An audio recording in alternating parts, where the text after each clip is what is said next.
c'est Mélie sans Mélo, je vous retrouve aujourd'hui pour vous faire le bilan du mois de la fantaisie qui s'est terminé donc le 31 mai. Je vous avais fait une pile à lire pour ce mois de la fantaisie. Je n'ai pas atteint mon objectif puisque j'avais prévu de lire 5 livres pour ce mois de la fantaisie et je n'en ai lu que 4, dont un qui n'était pas dans la pile à lire initiale, donc j'en ai lu 3 de la pile à lire.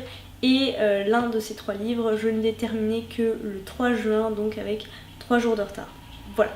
Et en plus, ce fameux livre dont je parle n'était pas de la fantaisie, mais davantage du fantastique en fait. Donc ça ne compte même pas pour le compte des points du mois de la fantaisie. En ce qui concerne les points, vous l'avez vu si vous nous suivez sur Instagram, puisque ça m'est arrivé quelques fois, un peu trop rarement, je m'en excuse, dans le mois de vous faire des petits updates de mes lectures en cours.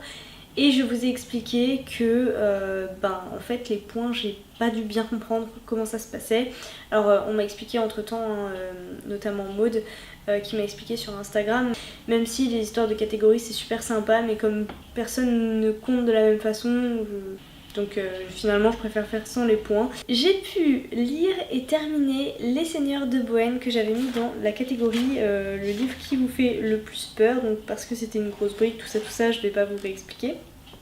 Je ne vais pas vous en parler aujourd'hui puisque Mélo aussi l'a lu et que comme c'est un livre spécial Pélib, nous avons prévu de faire une vidéo juste pour Les Seigneurs de Bohême, donc on en reparlera prochainement sur la chaîne. Par rapport à ma pile à lire, je n'ai pas lu Zalim et l'Assassin Royal, dont je ne vous parlerai donc pas évidemment aujourd'hui. En revanche, je vais vous parler de Caraval, que j'ai lu en VO, d'Encre de verre et d'acier, qui est juste ici, même si, étant donné que c'est du fantastique, ça rentre pas trop, mais je veux quand même vous en parler.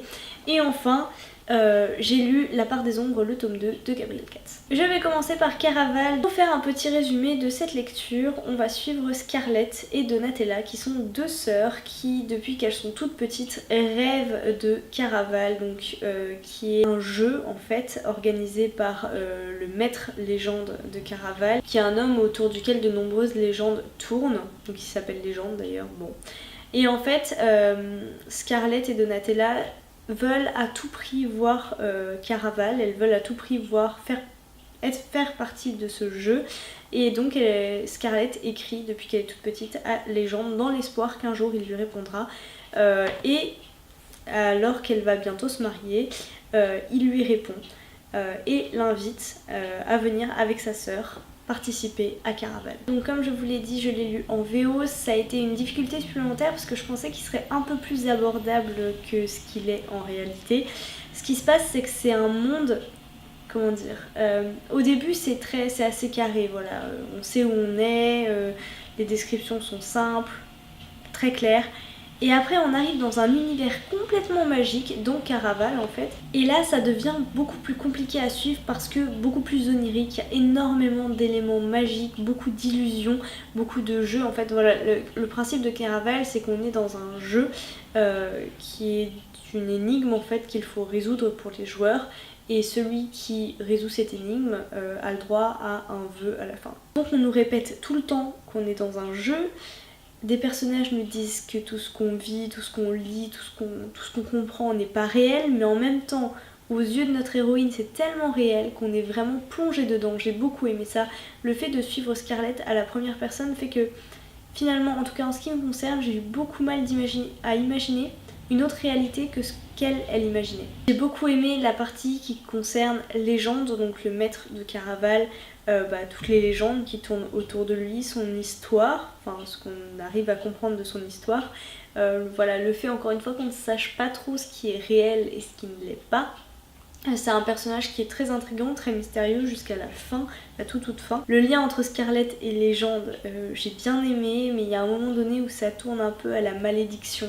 Je vais pas en dire plus, mais ceux qui l'ont lu comprendront. Et j'ai pas aimé cette histoire de malédiction. Voilà, je l'ai trouvé un peu trop facile, on va dire. Dans le même genre, quelque chose que j'ai pas trop aimé et qui fait vraiment très jeunesse, tous les mecs sont beaux. Voilà. C'est un truc qui m'a marqué. Chaque fois que Scarlett rencontre un homme, il est beau. C'est une remarque qu'elle fait de façon systématique, donc ça fait un peu trop quoi. Je pense qu'il n'y avait pas besoin de cette précision à chaque fois. On peut décrire quelqu'un sans dire à chaque fois que cette personne est magnifique. Peut-être que ça fait partie du jeu aussi, je ne sais pas, mais c'est quelque chose que je retrouve, j'ai l'impression de retrouver beaucoup en tout cas dans les romans jeunesse avec de la romance, c'est ça en fait. Tous les mecs sont beaux et l'héroïne a l'embarras du choix. Dans les trucs qui sont trop aussi, il y a tout ce qui concerne le père de Scarlett et Donatella. Il est complètement dans l'extrême, c'est un méchant, point.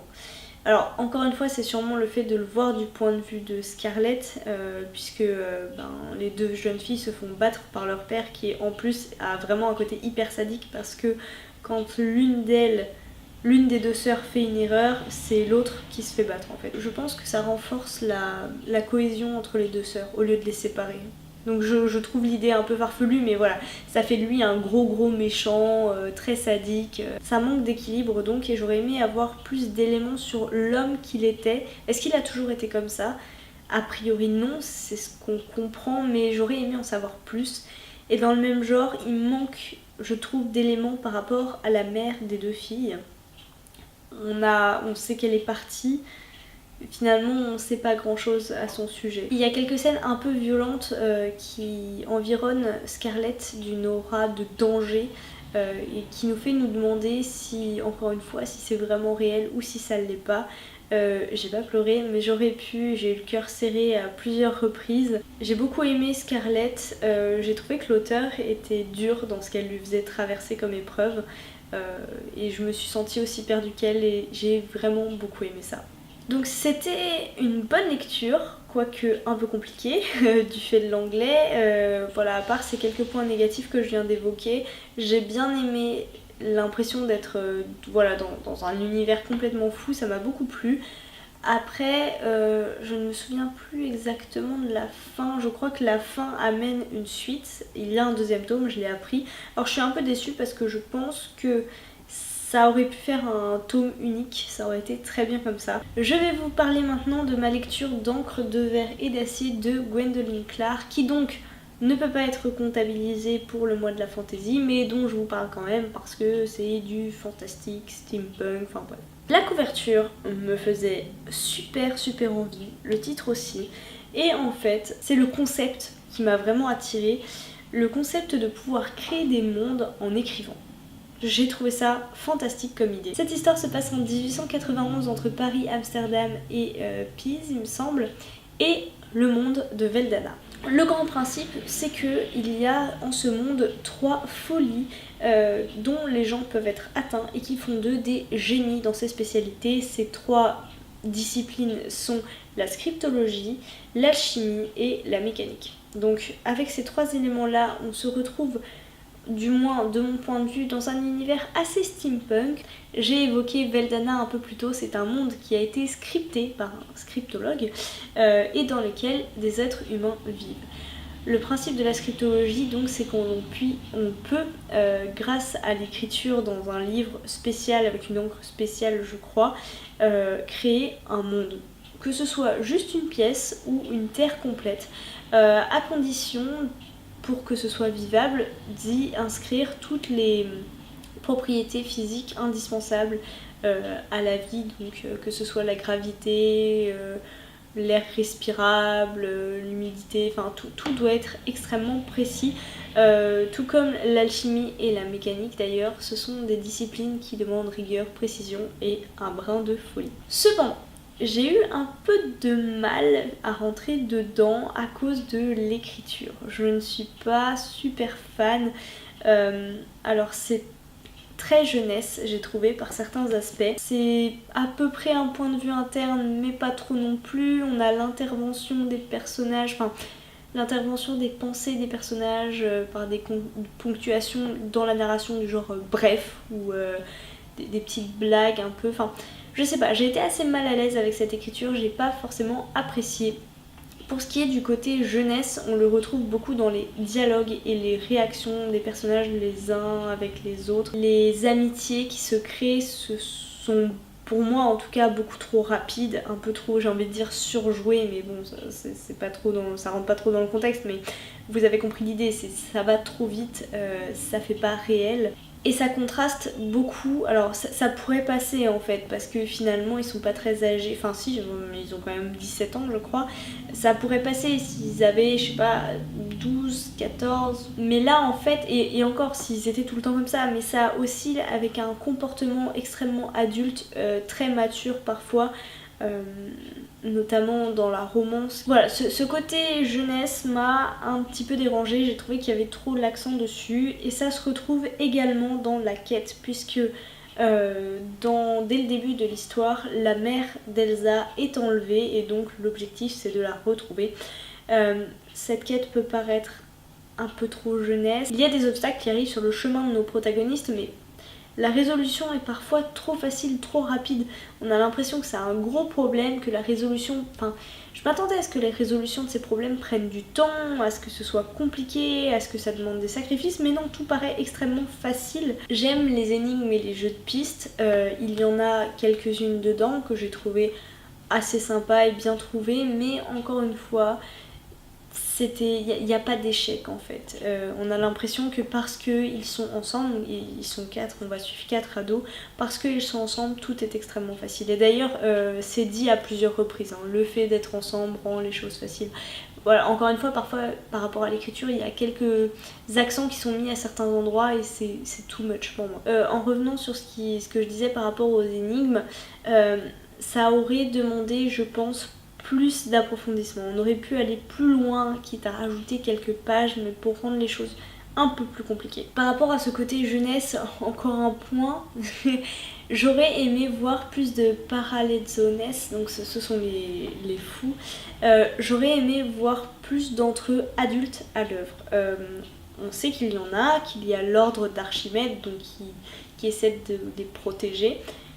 Mais j'aurais aimé les voir à l'œuvre. J'aurais aimé les voir trouver des solutions, apporter quelque chose avec un regard adulte plus neuf. Après peut-être que j'en demande trop parce que finalement on reste dans du young adult, hein, c'est comme ça qu'il est classifié je pense. Moi perso je le mettrais vraiment plus jeunesse, mais ça reste très sympa. Donc ce concept est juste fantastique, l'idée est formidable. J'ai beaucoup aimé le twist final. Je pense que je me laisserai tenter par le deuxième tome. Mais voilà, c'est pas le coup de cœur que j'attendais parce que j'avais vraiment beaucoup d'espoir dans ce roman. Mais bon, voilà, je pense que je lirai la suite et j'ai hâte de voir ce que ça va donner. À partir de maintenant, je vais vous parler de La part des ombres, le deuxième tome de Gabriel Katz. Donc pour éviter tout spoil, si vous n'avez pas lu le premier tome et si vous n'avez pas lu ni Aeternia, ni le Puits des Mémoires, ni La Maîtresse de Guerre, je vous conseille d'arrêter maintenant cette vidéo et je vais poursuivre en donnant des noms. Noms que vous ne voulez absolument pas entendre si vous n'avez pas lu les romans précédents. D'abord je suis Team Desméol à fond. Voilà, j'adore ce personnage, il est juste fantastique. Et il prend une toute autre dimension dans ce deuxième tome puisqu'il évolue énormément, il se pose beaucoup de questions. On sent vraiment toute la peine qu'il a, tout ce qu'il traîne avec lui, la fatigue qu'il a d'être en vie finalement. Et j'ai trouvé ça extrêmement touchant et extrêmement dur. La vie ne l'a pas épargné, il fait ce qu'il fait... On sait pas trop si c'est par conviction ou juste parce que de toute façon c'est tout ce qu'il sait faire. Il y a une véritable évolution de ce personnage que j'ai adoré. Best personnage forever. Il est beaucoup moins tête à claque et beaucoup moins superficiel que la manière dont on a pu le voir dans les autres livres dans lesquels il apparaît. Il oscille entre des phases de colère et des phases où il est apathique. J'ai adoré. Voilà, la seule chose finalement qui arrive à le réjouir un petit peu, c'est son chien et ce chien juste fantastique. Continuons sur les personnages, j'ai dû vous le dire je pense, le premier tome j'ai pas été convaincue, en particulier à cause du personnage d'Olène, donc Olène qui est le personnage du Puits des Mémoires qui rejoint La part des ombres. J'ai pas du tout été convaincue de l'image qu'on donne de lui dans le premier tome. Déjà que dans le Puits des Mémoires c'était un mec assez superficiel, mais alors là c'est pire que tout quoi, j'en pouvais plus dans le premier tome. Heureusement Dans ce tome-ci, il change un peu et en plus on le voit pas trop. Non, parce que les passages avec Olen, franchement j'en pouvais plus. Là on le voit pas trop, donc tant mieux, c'est pas plus mal. Après il y a aussi une évolution sur ce personnage, c'est moins pire que ce que c'était avant, mais c'est pas non plus le top du top. Recoucou, désolée si vous voyez des changements, c'est que ma batterie m'a lâché et donc je reprends quelques heures plus tard. Donc il est possible que la luminosité ne soit pas tout à fait la même. Donc reprenons, je voulais parler de Kaeline. C'est un personnage dont je vous ai parlé quand j'ai fait la vidéo sur la maîtresse de guerre. C'est un personnage au début de ce roman que je n'appréciais pas, qui avait à mon sens un ego mal placé et qui a beaucoup évolué dans ce roman-là et qui dans ceci évolue également. Elle gagne beaucoup en maturité, elle est plus posée, elle a plus d'assurance. Elle n'hésite pas à prendre le commandement, à prendre les rênes et elle sait ce qu'elle vaut. Donc elle gère, encore une fois, c'est le personnage féminin badass que j'apprécie. Ce deuxième tome nous donne aussi une toute autre vision des trackers puisqu'on va les côtoyer beaucoup plus grâce à Desméon. C'est un peuple que l'on voit comme un peuple d'envahisseurs dans le premier tome et que finalement dans le deuxième on apprend à connaître de l'intérieur puisque Desméon va jusque chez eux. J'ai beaucoup aimé leurs femmes, leurs habitations, leurs coutumes. Encore une fois, c'est un peuple très extrême, mais qui a sa philosophie de vie et finalement ça peut se tenir. J'ai beaucoup aimé donc cette incursion dans les montagnes. C'est un roman qui est très court et tout semble se précipiter un peu vers la fin. On voit les choses monter crescendo et on attend de voir ce qui va se passer et tout se passe très vite. Tout se résout très vite grâce à nos protagonistes préférés. Encore une fois, Gabriel Katz nous offre des trahisons, des rebondissements qui changent toute l'histoire. Rien à voir cependant avec Aeternia qui, vous l'aurez compris je pense, est un incontournable selon moi. En ce qui concerne la fin, elle laisse présager que il y aura alors... Je ne vais pas dire une suite parce que je ne pense pas que le mot soit approprié, mais peut-être une autre fenêtre ouverte sur ce monde-là. Alors j'en ai discuté avec l'auteur quand j'ai vu Aux Imaginales et ça m'a fait super plaisir d'ailleurs. Oui, il y réfléchit, oui ces personnages ont encore beaucoup à offrir et cet univers encore plus. J'ai hâte de voir ce qu'il va nous offrir. Je sais que ce n'est pas pour tout de suite, mais c'est en réflexion et ça fait déjà plaisir de le savoir. En bref, par rapport à la part des ombres, ce n'est pas selon moi la meilleure duologie de l'auteur. Ça apporte un plus par rapport aux personnages qu'on a déjà rencontrés, mais j'ai été déçue de ce que Olen est devenu. Je vous laisse vous faire votre opinion et j'aimerais savoir ce que vous pensez de ce personnage. Pour ma part, enfin, je l'aime pas du tout en fait. En ce qui concerne ma participation au mois de la Fantaisie 2018, donc du coup c'est un peu mitigé puisque je n'ai pas atteint mon objectif, mais j'ai quand même fait 4 lectures. Dont une dont on vous parlera avec Mélo plus tard. J'espère que vous aussi vous avez passé un beau mois de la fantaisie, que vous avez fait plein de belles lectures et de belles découvertes. Si vous avez lu les romans dont j'ai parlé, n'hésitez pas à venir en discuter dans les commentaires, ça me ferait super plaisir. En attendant notre prochaine vidéo, je vous souhaite de très belles lectures et je vous dis à tout bientôt.